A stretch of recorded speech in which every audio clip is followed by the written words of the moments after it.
দীর্ঘ ২৪০ দিন পর জাতীয় দলে ফিরেছেন সৌম্য সরকার, আর ফিরেই যেন মনে করিয়ে দিলেন তিনি এখনও আছেন, এখনও পারেন। ওয়েস্ট ইন্ডিজের বিপক্ষে দ্বিতীয় ওয়ানডে বাংলাদেশের হয়ে সর্বোচ্চ ৪৫ রান করেন এই ওপেনার।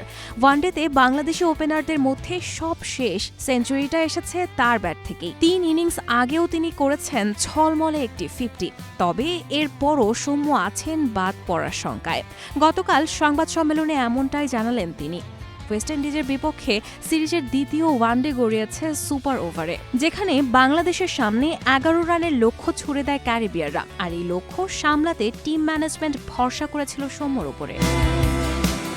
তবে সেই ভরসার প্রতিদান দিতে পারেননি সৌম্য। সুপার ওভারে ৩ বল খেলে সংগ্রহ করেছেন মোটে ৩ রান।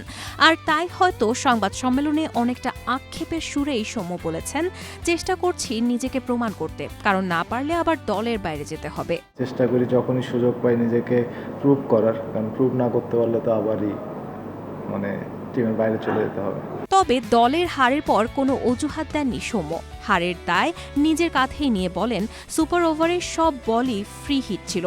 আমার লক্ষ্য ছিল ৬ বা অন্তত একটি বাউন্ডারি, কিন্তু সেটা পারিনি। মানতেই হবে এটা আমার ব্যর্থতা। ৬ মারারই টার্গেট ছিল বা বাউন্ডারি মারার টার্গেট ছিল, যে হ্যাঁ ওইটা আমি পারি নাই, হয়তো বা এখানে আমার কোনো ল্যাকিং ছিল। বাংলাদেশের ওপেনারদের মধ্যে ওয়ানডেতে সাম্প্রতিক একমাত্র সেঞ্চুরির মালিক সৌম্য সরকার। হয়তো এখনও খুঁজছেন নিজের হারানো ছন্দ, কিন্তু একটা ব্যাপার নিশ্চিত, প্রতিবারের মতো এবারও তিনি লড়ছেন। এখন সৌম্য সরকার নিজের জায়গা ধরে রাখতে পারেন কি না সেটাই দেখার বিষয়।